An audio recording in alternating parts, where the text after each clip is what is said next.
Olá, irmãos. Saudamos a todos com a graça e a paz de nosso Senhor e Salvador Jesus Cristo. Que Deus abençoe sua casa, amado, abençoe seu coração, sua família, com sua bondade e misericórdia. Estamos dando continuidade às nossas meditações, nossos estudos nesse período de quarentena.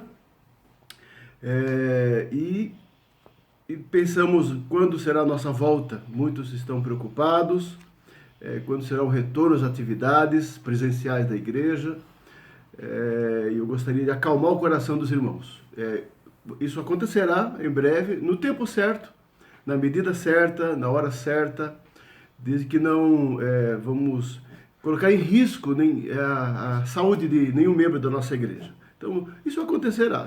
Temos um pouco de paciência. Nas próximas semanas, dependendo dos acontecimentos, nós vamos tomar as devidas providências. A nossa preocupação não é só apenas a questão do retorno, quando voltar.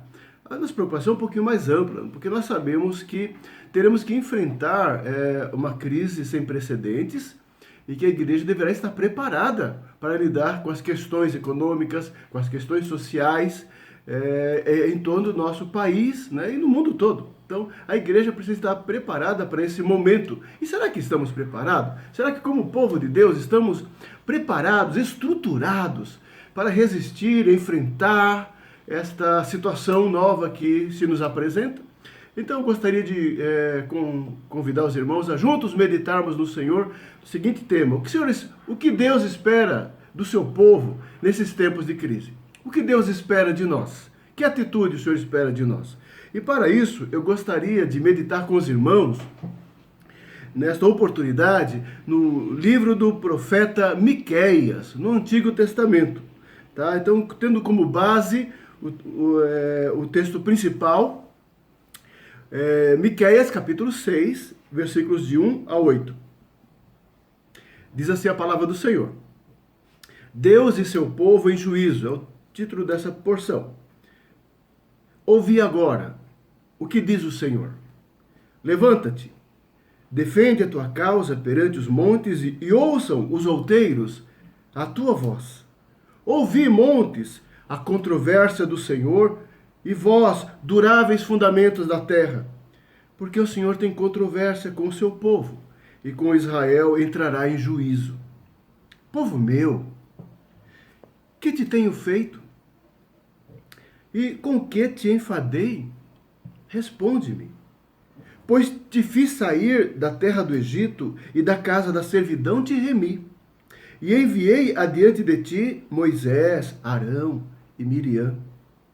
Povo meu, lembra-te agora do que maquinou Balaque, rei de Moabe, e do que lhe respondeu Balaão, filho de Beor, e do que aconteceu desde Sitim até Gilgal, para que conheças os atos de justiça do Senhor.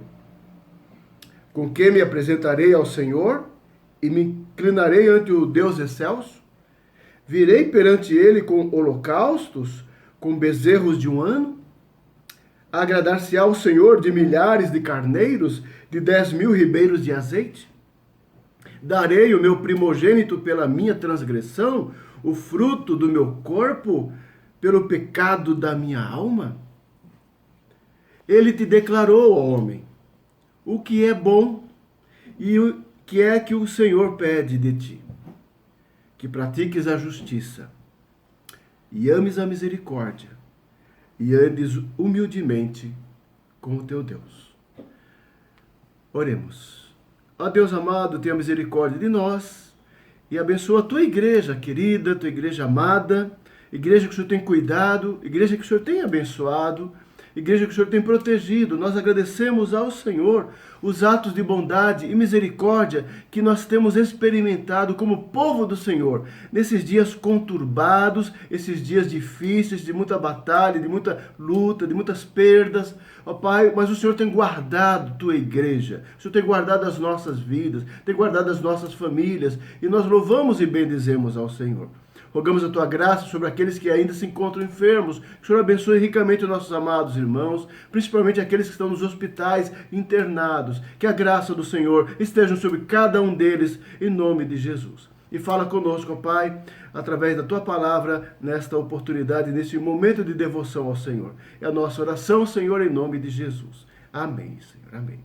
Amados irmãos, a mensagem do profeta Miqueias é preciosa demais.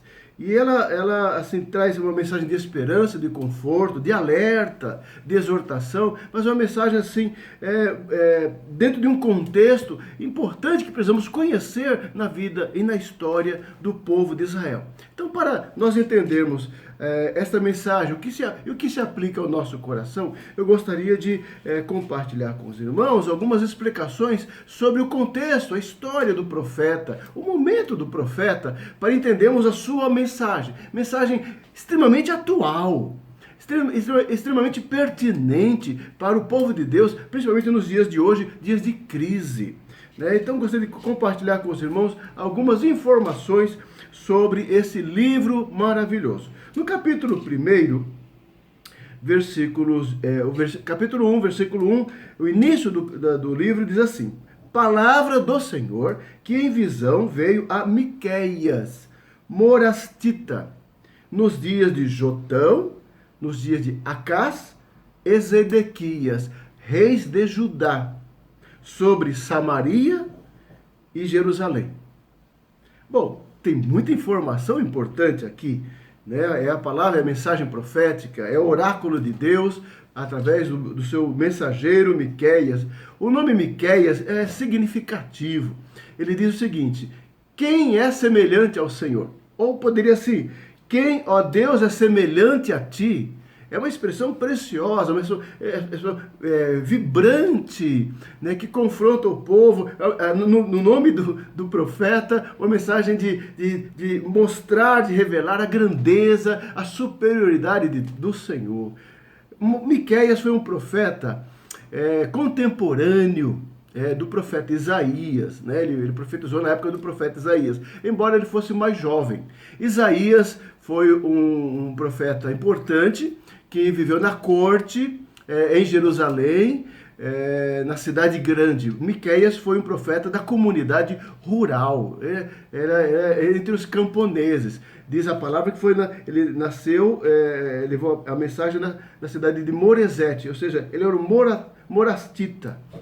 Vivia no campo, era um homem de origem humilde. Enquanto que Isaías estava entre os governantes, entre os nobres, entre os líderes de Israel, lá na capital, Jerusalém, Miqueias estava entre o povo. Então é uma perspectiva muito interessante da sua mensagem. É a mensagem que Miqueias vê o sofrimento do povo, Miqueias vê as dificuldades do povo, os problemas, a pobreza, a miséria, a opressão, a desigualdade social, e Miqueias sofre por causa disso. E a sua mensagem vai expor um pouco esta situação em que ele vive, né?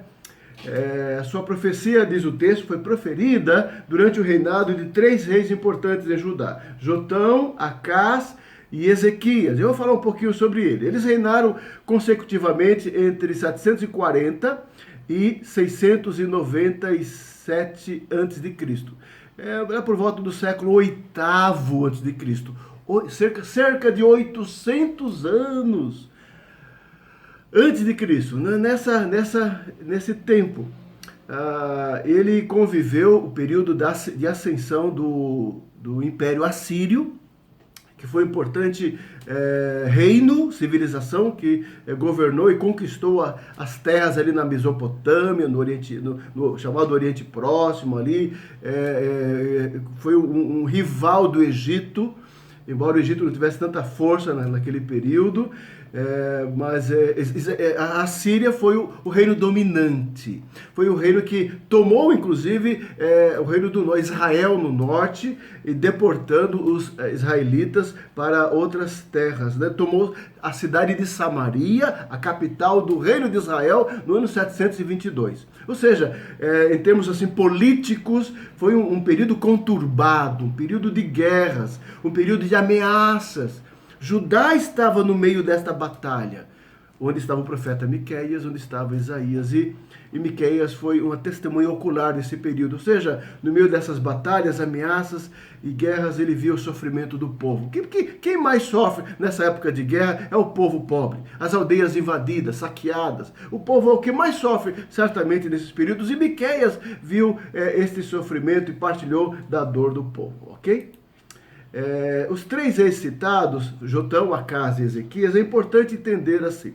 Jotão reinou a partir dos 25 anos de idade, reinou 16 anos em Jerusalém. Ele foi um rei que fez o que era reto perante Deus, simplesmente ele não retirou os altos que o povo sacrificava incenso, queimava incenso e sacrificava nos altos de Israel, aos ídolos estranhos.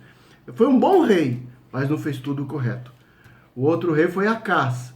Acás, ao contrário de Jotão, fez o que era mal perante o Senhor. Ele andou nos caminhos dos reis de Israel. Os reis de Israel, todos eles foram maus. Ele, diz a palavra de Deus, lá em 2 Reis, capítulo 16, Acás queimou seu próprio filho em sacrifício, como os gentios pagãos. Ele sacrificou e queimou incenso nos altos, nos outeiros. Ele tomou o tesouro da casa do Senhor e presenteou o rei da Síria, para tentar comprar a proteção do rei da Síria. Acás, esse mau rei, copiou o modelo do altar pagão que ele viu na Síria e mandou o sacerdote Urias edificar um igual em Jerusalém, onde iria sacrificar. Que terrível! O que não faz um mau governante? Levando o povo à idolatria, ao pecado. Foi o que Acás fez. Ele retirou e profanou os objetos sagrados do templo do Senhor. Ele ordenou que o sacerdote Urias, era o sacerdote na época, ministrasse os sacrifícios ordinários e ofertas do povo no altar profano que ele edificou. Ou seja, mau rei, péssimo governante, trouxe idolatria e profanação ao povo. Miqueias viveu esse tempo e o povo sofria com isso. No entanto, o sucessor de Acás foi Ezequias. Ezequias, um rei piedoso, temente ao Senhor, exemplar. Que história linda a do rei Ezequias lá no livro de Reis. Ele reinou a partir dos 25 anos de idade e reinou 29 anos em Jerusalém. E diz a palavra que ele fez o que era reto perante o Senhor. Um governante, um líder, um rei que procurou fazer a vontade de Deus. Como isso é importante, meu amado irmão. Removeu os altos, ou seja, onde eram adorados os ídolos estranhos. Ele quebrou as colunas, o poste ídolo e destruiu a serpente de bronze que os judeus ainda queimavam incenso a ela. Ele resistiu com muita fé e humildade e muito temor à ameaça do rei da Síria, através de Senaqueribe. A cidade de Jerusalém foi cercada pelo poderoso reino, exército assírio. Mas Ezequias buscou ao Senhor. Era um homem temente, era um rei temente a Deus. A palavra de Deus testemunhou uma vitória extraordinária na época de Ezequias. O anjo do Senhor destruiu numa só noite 185 mil homens do exército da Assíria e os expulsou. Você imagina isso? Um exército poderoso, de um reino poderoso, pela mão de Deus que livrou a cidade de Jerusalém. Isaías e Miqueias viveram esse tempo também. Qual a mensagem do livro? Quero fazer uma pequena abordagem, uma exposição do todo desse livro, porque tem mensagens preciosas. Eu quero destacar 3. Qual a mensagem do profeta Miqueias para o seu povo nos seus dias e para nós? 3 coisas importantes, me acompanhem, por favor. Primeiramente, o profeta denuncia os pecados da nação. O profeta denuncia os pecados da nação. Segundo lugar, o profeta exorta o povo à prática da justiça. Ele denuncia o pecado e chama o povo à justiça. E em terceiro lugar, nesse livro precioso, o profeta anuncia a vinda do Messias. Fácil, né? Denuncia o pecado, exorta a justiça e anuncia a vinda do Messias. Primeiramente, o profeta denuncia os pecados da nação nos seus dias, e não eram poucos. Vamos ver alguns deles? Primeiramente, o pecado da opressão dos pobres, o pecado da injustiça social, o pecado da ganância. Capítulo 2, versículos 1 e 2 deste livro diz assim, o profeta Miqueias diz: ai daqueles que no seu leito imaginam a iniquidade e maquinam o mal. À luz da alva o praticam, porque o poder está em suas mãos. Planejam de noite, cumprem de dia. Se cobiçam campos, os arrebatam. Se casas, as tomam. Assim fazem violência a um homem e a sua casa, a uma pessoa e a sua herança. Opressão, maldade. Capítulo 3, versículo 1 a 3 desse livro, Miqueias diz: disse eu, ouvi agora, vós, cabeças de Jacó, e vós, chefes da casa de Israel. Não é a vós outros que pertence saber o juízo? Os que aborreceis o bem e amais o mal, e deles arrancais a pele e a carne de cima dos seus ossos, que comeis a carne do meu povo, e lhes arrancais a pele, e lhes esmiuçais os ossos, e os repartis como para panela, e como carne no meio do caldeirão? Os ricos, os poderosos, os chefes da casa de Israel, que deveriam ser justos, não eram. Aborreciam a justiça e oprimiam os pobres, e exploravam os pobres. Miqueias denuncia esta situação terrível. Ainda no capítulo 6, versículo 9 a 13, Miqueias diz: a voz do Senhor clama a cidade, e é verdadeira sabedoria temer-lhe o nome. Ouvi, ó tribos, aquele que a cita. Ainda há na casa do ímpio os tesouros da impiedade, e o detestável é faminguado? Poderei eu inocentar balanças falsas e bolsas de pesos enganosos? Porque os ricos da cidade estão cheios de violência, e os seus habitantes falam mentiras, e a língua deles é enganosa na sua boca. Assim também passarei eu a ferir-te, e te deixarei desolada por causa dos teus pecados. Opressão, ganância. Os poderosos, que têm o poder econômico, o poder político, explorando as pessoas e se aproveitando de sua condição e de sua situação. Deus estava vendo e estava usando Miqueias para denunciar aquela corrupção e maldade dos homens. Segundo pecado que Miqueias denuncia é a corrupção de todas as instituições no seu tempo, as instituições civis e religiosas. Ou seja, o pecado que gerava desigualdade e opressão, era o pecado também que gerava corrupção das instituições, do governo e do sacerdócio. O capítulo 3, versículo 9 a 12, diz assim: ouvi agora isto, vós, cabeças de Jacó, e vós, chefes da casa de Israel, governantes, que abominais o juízo e perverteis o que é direito, e edificais a Sião com sangue e a Jerusalém com perversidade. As pessoas têm o poder do direito e da justiça, distorcendo para seus benefícios próprios. Estavam assim os governantes na época de Miqueias, os cabeças de Israel, os líderes da nação. Diz mais o versículo 11: os seus cabeças dão as sentenças por suborno.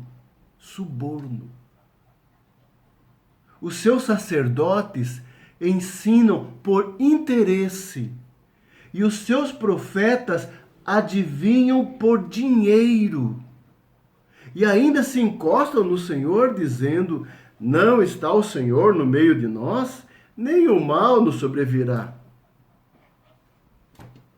Portanto, por causa de vós, Sião será lavrada como um campo, julgamento de Deus. E Jerusalém se tornará em montões de ruínas, juízo do Senhor. E o monte do templo numa colina coberta de mato. Nos dias de Miqueias, que dias difíceis, dias terríveis. Dias de crise moral, crise política, crise espiritual, crise social. Terrível! Os governantes eram corruptos e distorciam a lei e a justiça com suborno. Com suborno. Diz o texto, as cabeças dando sentença por dinheiro, se corrompendo, se aproveitando de sua função, do seu cargo público, do seu lugar. Já viu isso em algum lugar? Os seus sacerdotes, que deveriam ser a referência espiritual da nação, de ensinar a lei, de receber os sacrifícios, de abençoar o povo, diz o texto, os sacerdotes ensinam por interesse, gananciosos. Gananciosos. E diz mais ainda, os profetas, os que deveriam ser os mensageiros de Deus, os pregadores, os mensageiros para trazer mensagem de esperança, de restauração e de até de justiça também, diz o texto, e os seus profetas adivinham por dinheiro, mercadejando a palavra, profissionais do evangelho, profissionais da mensagem. Que terrível, que lamentável! A corrupção atingiu todos os parâmetros da sociedade de Israel, tanto civis como religiosas. Que momento difícil, amado irmão. Você consegue imaginar o que é viver naqueles dias? Além disso, havia corrupção não apenas na liderança civil, governamental, religiosa, mas no próprio povo. Havia decadência moral na sociedade, havia violência, havia corrupção, suborno, mentira entre todos os cidadãos da nação. Miqueias capítulo 7, de 1 a 6 apenas, diz assim: ai de mim, porque estou como quando são colhidas as frutas do verão, como os rabiscos da vindima. Não há cacho de uvas para chupar, nem figos temporãos que a minha alma deseja. Pereceu da terra o piedoso, e não há entre os homens um que seja reto. Todos espreitam para derramarem sangue, cada um caça a seu irmão com rede. Que descrição de violência, de assalto, de crueldade, de traição. Versículo 3, Miqueias diz: as suas mãos estão sobre o mal e o fazem diligentemente. É assim a maldade no coração humano, aproveitando que o povo está isolado nas suas casas, os bandidos trabalhando, os hackers trabalhando aí, as pessoas na rua, assim, assaltos, violência, as pessoas imaginando como prejudicar o próximo, semelhante, e tirar proveito de alguma situação. É a maldade. O capítulo 3 diz assim, o príncipe exige condenação, exige dinheiro. O juiz aceita o suborno, ou seja, a corte de Israel estava corrompida. O grande fala dos maus desejos de sua alma, e assim todos eles, juntamente urdem a trama. Os homens se organizam, quadrilhas pequenas aqui na rua, na esquina, quadrilhas aí para fazer a maldade ali na praça, mas quadrilhas lá em cima também. Quadrilhas que tinham dinheiro das empresas, quadrilhas que tinham dinheiro do Estado, que desviam dinheiro do Estado para respiradores, por exemplo. Coisa terrível. O homem é mau. Como pode? E assim todos urdem a trama, planejam o mal. O mal está no coração do homem. O melhor deles é como o espinheiro, o mais reto é pior do que uma sebe de espinhos. E chegado o dia anunciado por tuas sentinelas, o dia do teu castigo, aí está a confusão deles. O versículo 5 diz assim, olha, não creais no amigo, nem confieis no companheiro.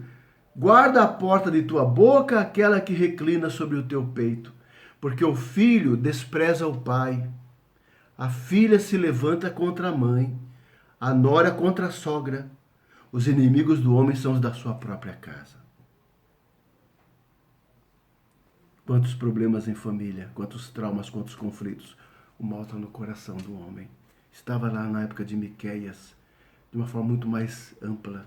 E ele denuncia, ele fala, ele proclama, ele aponta. É um pecado da nação.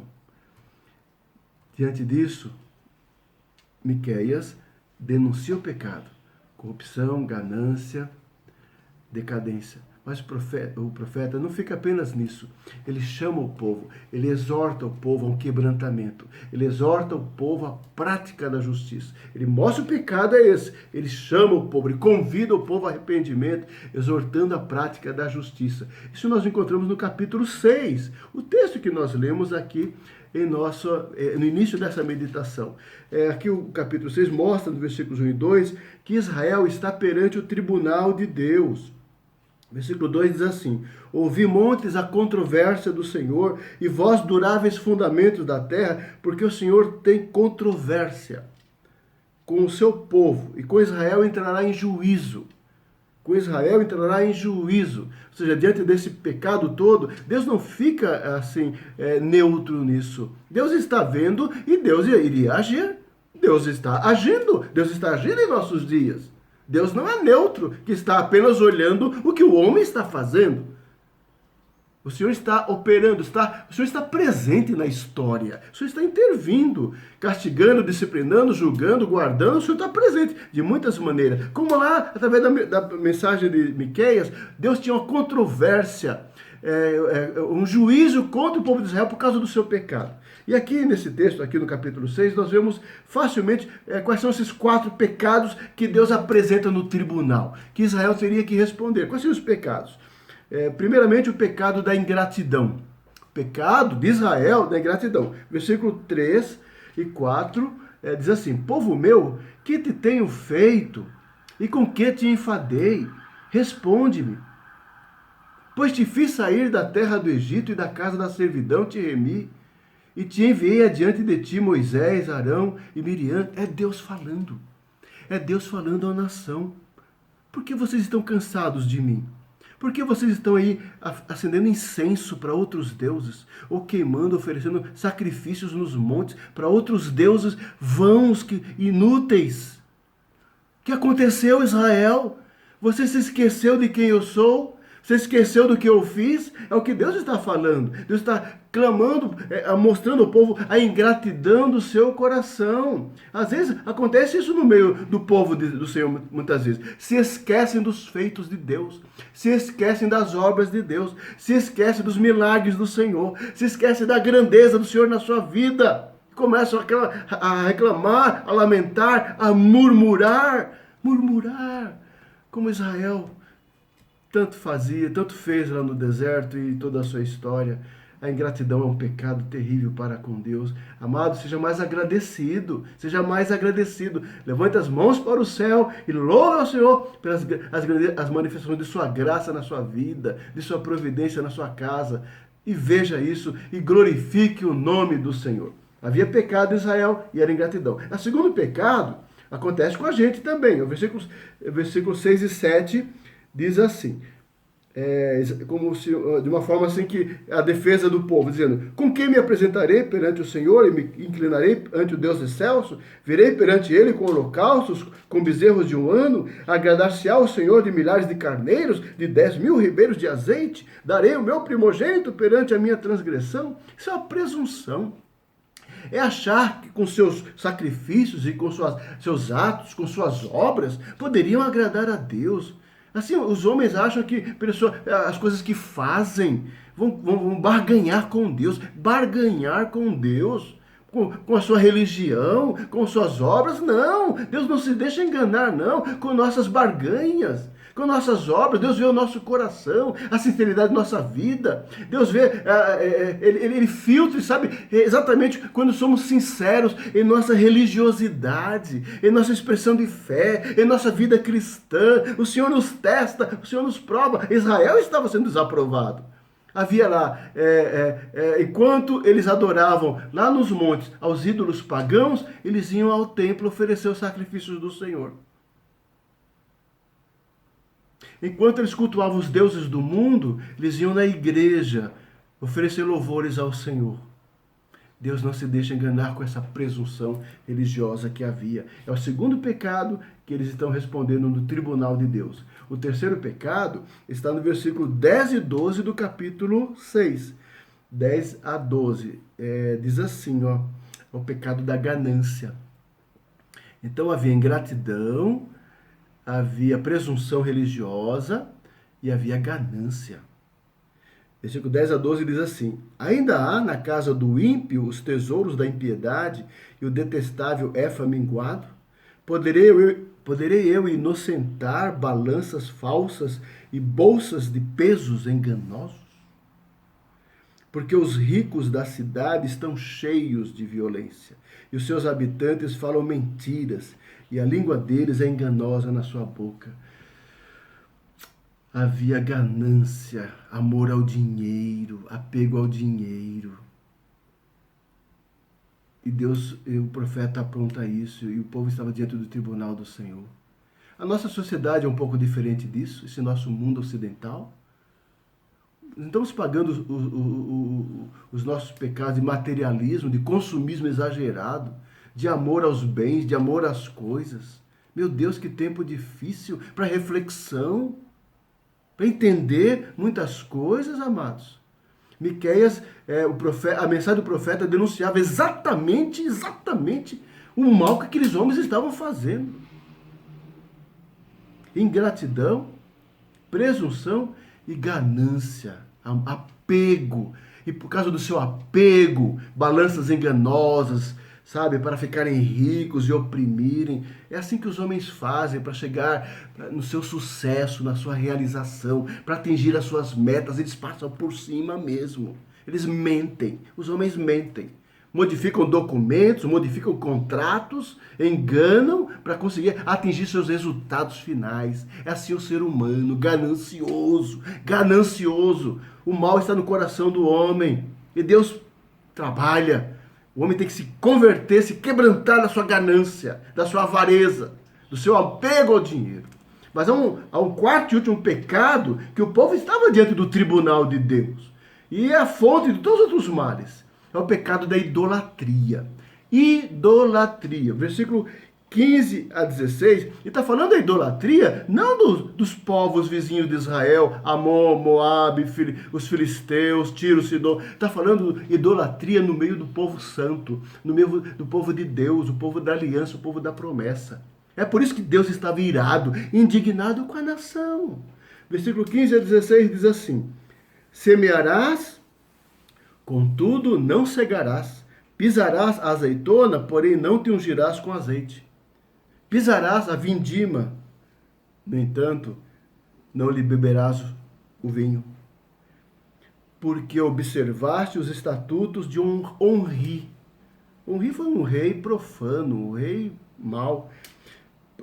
Observaste os estatutos de Onri e todas as obras da casa de Acabe, outro rei terrível, profano e idólatra.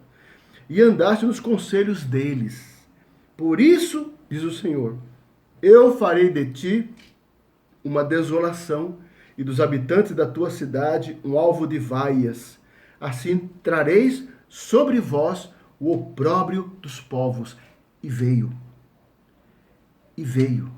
A mão de Deus veio sobre o seu povo. Veio através da Assíria, quando invadiu o reino do norte e tomou Samaria, a capital, e levou embora.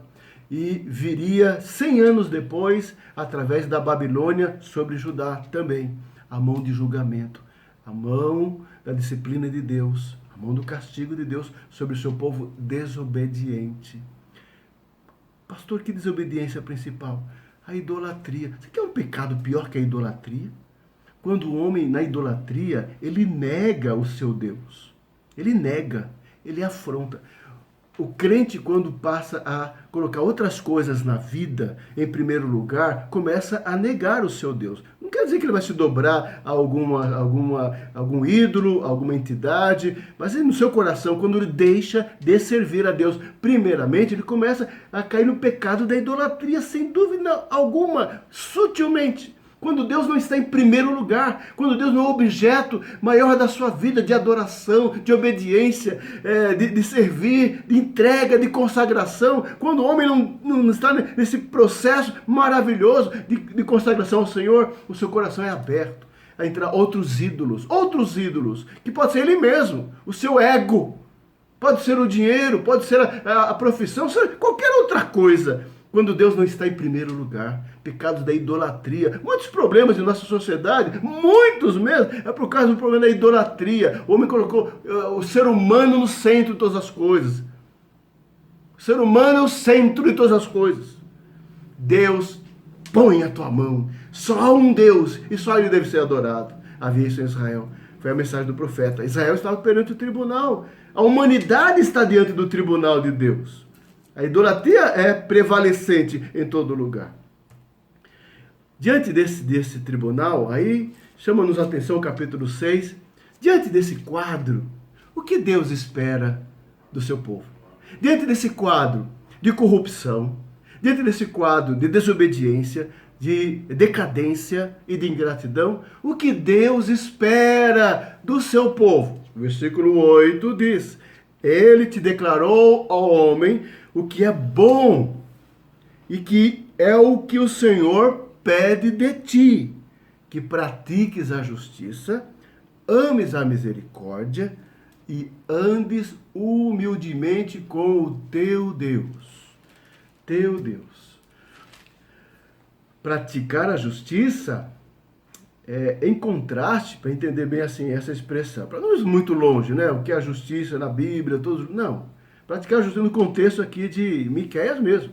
Praticar a justiça em contraste com a opressão, em contraste com a desonestidade, em contraste com a corrupção que havia em Judá, em contraste com a decadência moral, a inversão do bom e do mal, do certo e do errado, em contraste com toda essa inversão de valores, de injustiça.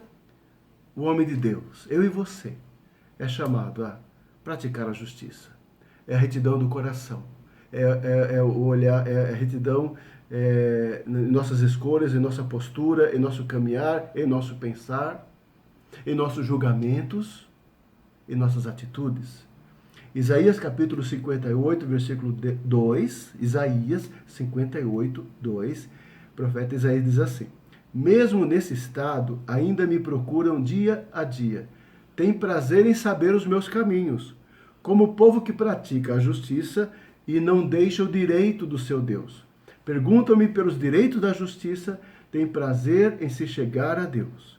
Salmo 15, 2 diz assim: O que vive com integridade e pratica a justiça e de coração fala a verdade.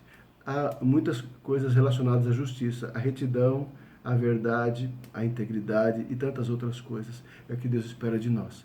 Esse mundo corrupto, de pessoas corruptas, de governantes corruptos, de uma sociedade corrupta que se vende, que suborna, que explora o povo, que tira dinheiro do povo para os seus cofres, tira dinheiro público e desvia para seus grupos, quadrilhas em todo lugar, onde as pessoas têm oportunidade de roubar, roubam. É uma coisa impressionante. Essa sociedade que acha tudo normal, que eu e você temos, como homens tementes a Deus, somos pessoas honestas, pessoas corretas, pessoas íntegras, pessoas que praticam a justiça. Não é que só fala da justiça, que pratica, desde as coisas pequenas, desde as coisas mais simples da vida, desde na sua casa, na sua família, no seu dia a dia, ser correto e honesto em todas as coisas. Salmo 106, 3 diz: Bem-aventurados os que guardam a retidão e o que pratica a justiça em todo o tempo. Deus espera isso. Sabe o que é bom? Seja justo, faça a coisa certa, a coisa correta. Segundo lugar, diz o texto, ames a misericórdia. Essas expressões, o que Deus espera, está tudo relacionado com a situação de Miqueias e da nação. Praticar a misericórdia em contraste, veja só, é a justiça em contraste com a corrupção. Misericórdia em contraste com a ganância, em contraste com a ingratidão e em contraste com a opressão social. Ao invés das pessoas serem avarentas, egoístas, como são, gananciosas, ingratas, devem ser misericordiosas, coração bom, correto, sensível à dor do próximo, a repartir os bens que possui, os benefícios e as dádivas e os privilégios que tem. Deus espera de nós, do seu povo, um coração dilatado, um coração que não esteja apegado ao dinheiro e às coisas, mas um coração expansivo, um coração cheio de bondade. Zacarias, o profeta, capítulo 7, versículo 9, assim falará o Senhor dos Exércitos. Executai juízo verdadeiro. Mostrai bondade e misericórdia, cada um a seu irmão. Devem ser bondosos, misericordiosos. O mundo diz tanta maldade, só maldade, assim, corrupção, e quando fazem o bem com segunda intenção às vezes, a bondade. Mateus 5, 7 diz assim, bem-aventurados os misericordiosos, porque alcançarão misericórdia. Nosso coração seja mais tomado do amor de Deus. A misericórdia é um dos aspectos da bondade, do amor de Deus. Nosso coração tem que estar cheio desse amor. Não é simplesmente um ato que você faz, eu vou ajudar alguém, vou dar uma sacola, vou dar um alimento. É muito mais do que isso.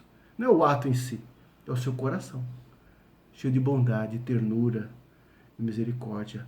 Lucas 6, 36, Jesus disse assim, sede misericordiosos, como também é misericordioso vosso Pai. Você quer motivação maior do que essa? Quer? Acho que não tem.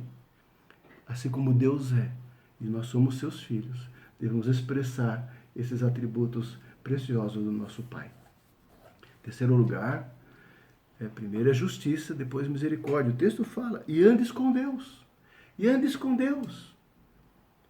Tenha uma intimidade com Deus.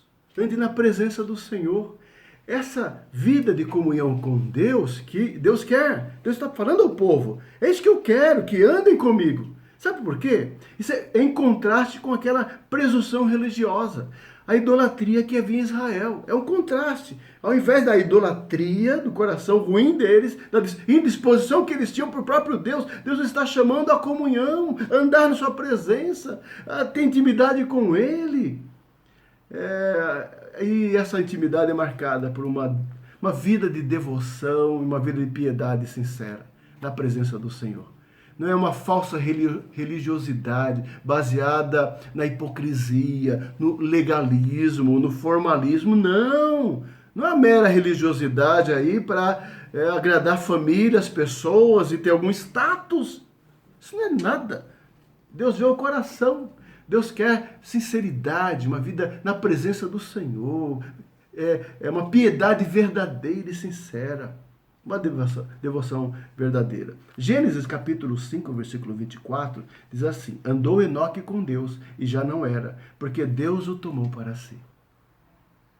1 Reis 9, 4 diz, se andares perante mim, como andou Davi teu pai, com integridade de coração e com sinceridade, para fazeres segundo tudo que te mandei e guardares os meus estatutos e os meus juízos, como andou Davi teu pai.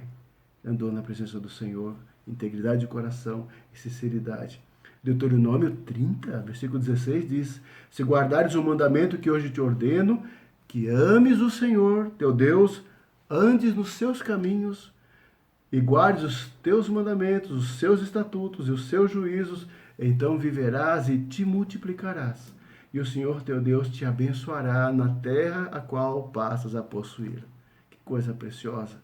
Andar com o Senhor em obediência e fidelidade é bênção, bênção. Nós vimos então 2 pontos interessantes. Miqueias, ele denuncia o pecado da nação. Em segundo lugar, Miqueias exorta o povo à justiça, à prática da justiça, à misericórdia e uma vida com Deus. Mas para concluirmos, tem um terceiro aspecto dessa mensagem de Miqueias que é muito importante. Porque a mensagem profética não ficava apenas em denunciar o pecado.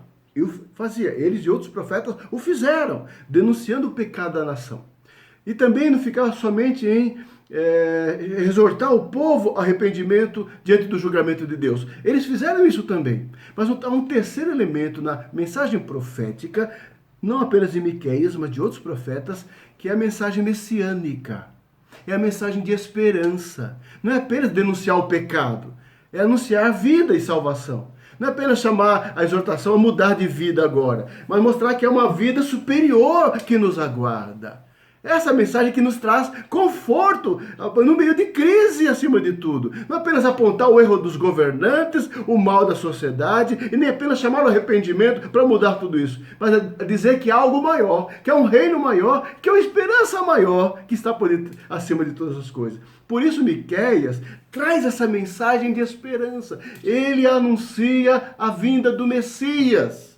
Ele anuncia a vinda do Salvador, porque só há esperança verdadeira para a humanidade no Messias que já veio, que é Jesus Cristo. Que é Jesus Cristo. Todo o desenvolver da história humana, todo o desenvolver do que está acontecendo, do que já houve e que há de acontecer, vão tudo caminhar para a consumação daquilo que ele prometeu e há de cumprir, a sua volta e o seu reino que vai ser implantado para sempre, amado. Então, Miqueias, acompanha comigo no capítulo 5 desse livro precioso. Ele diz o seguinte, no versículo 2: E tu, Belém Efrata, pequena demais para figurar como grupo de milhares de Judá, de ti me sairá o que há de reinar em Israel, e cujas origens são desde os tempos antigos, desde os dias da eternidade. Miqueias recebeu uma profecia maravilhosa, maravilhosa. Cerca de 800 anos, aproximadamente, um pouquinho menos, antes do nascimento de Jesus Cristo, o Senhor deu a Miqueias, a revelação do onde seria o nascimento do Senhor. Estava no plano de Deus, plano perfeito. Plano perfeito. Numa época de confusão, como na época de Miqueias, de corrupção dos homens, uma mensagem de esperança, que não era para os seus dias, exatamente os seus dias, era para o futuro, que abarcava o coração daqueles homens, mas olhava para o futuro, a vinda do Messias. Diz o texto aqui, olha, há de nascer na pequena cidade de Belém, das menores de Judá, uma das menores. O nosso rei nasceu em Belém, uma das menores cidades de Israel, uma das menores cidades. Sem nenhuma influência política, econômica, não. Uma quase aldeia, uma pequena cidade. Mas Deus aprova Deus escolher e anunciar. E Deus deixar registrado e escrito. O lugar exato que Deus determinou para o nascimento do seu filho, para a encarnação do Filho de Deus. E deu a Miqueias esse privilégio de anunciar. E esse Messias, assim anunciado por Miqueias, e ele já assim descreve, ele há de reinar, de ti, de Belém, sairá o que vai reinar sobre Israel. Não é uma pessoa qualquer, não é mais um profeta. Não um homem especial somente, é o Rei, é o Redentor, é o Cristo, é o Salvador. Ele vai reinar, ele vai governar. Como o profeta Isaías, no seu livro, também contemporâneo de Miqueias, Isaías vai falar muito sobre a vinda do renovo do Senhor, que reinará, que governará, e o seu reino não tem fim. E assim é o reino de Jesus. Ele é rei, ele reina sobre tudo, ele está reinando. O seu reino está sendo proclamado aos quatro cantos da terra. Ele está presente e o seu reino se consumará. Definitivamente. Você crê nisso, meu irmão? Você crê nisso? Que o Senhor está governando. Ele é Jesus, o nosso Redentor e nosso Salvador. É mensagem de esperança, mensagem de conforto, de segurança no meio da crise. Encontre você conforto naquele que reina. Foi assim que Miqueias trouxe uma mensagem de esperança ao povo no seu tempo. Para eles não ficarem tão desanimados. O que vai acontecer conosco? Não tem esperança nos reis de Israel. Aí Miqueias anuncia, aquele que virá vai reinar sobre todas as coisas, e o seu reino é eterno. Mas há uma segunda expressão interessante, está no versículo 3 e 4, diz assim, olha, o Messias, o rei, ele não apenas ele virá e reinará, ele irá restaurar o seu povo. Para aquela nação que vivia aqui tudo aqui, era muito importante saber disso. Versículo 3 diz assim, ó, portanto o Senhor os entregará ao tempo em que aqui está em dores tiver dado à luz. Então o restante de seus irmãos voltará aos filhos de Israel. Ele se manterá firme e apacentará o povo na força do Senhor, na majestade do nome do Senhor seu Deus, e eles habitarão seguros, porque agora será ele engrandecido até os confins da terra. Louvado seja o nome do Senhor. Que Deus abençoe assim o seu coração para entender a grandeza dessa profecia, dessa promessa. O Senhor é aquele que vai apacentar o seu povo. E eles habitarão seguros, e o nome dele será engrandecido. Essa profecia diz respeito à igreja. Está sendo cumprida em nós. O Senhor está restaurando o seu povo e trazendo os seus eleitos dos quatro cantos. O versículo 7 ainda diz mais, o restante de Jacó estará no meio de muitos povos, como orvalho do Senhor, como chuvisco sobre a terra. O versículo 8 fala assim, o restante de Jacó estará entre as nações, no meio de muitos povos. No meio de muitos povos, o Senhor, o Messias, restaurará o restante de Jacó, que é o povo eleito do Senhor, que somos nós. Que promessa preciosa! Ou seja, a mensagem profética não é apenas denunciar o pecado, não é apenas chamar o arrependimento, ela é maior. Olhem para o Salvador, Jesus Cristo, que já veio, nasceu em Belém, viveu entre nós, morreu na cruz do Calvário e levou nossos pecados, ressuscitou ao terceiro dia, está à direita de Deus Pai Todo-Poderoso, está reinando, está intercedendo por nós, está aguardando o tempo, preparado por Deus, em que voltará, cheio de poder, majestade e glória. Que mensagem de esperança! Tudo está no controle de Deus. Viu, irmão? Tudo está no controle de Deus. Diante desse quadro, então, de idolatria, justiça, concluindo, né? Miqueias denuncia os pecados da nação, ele exorta a prática da justiça e anuncia a vinda do Messias.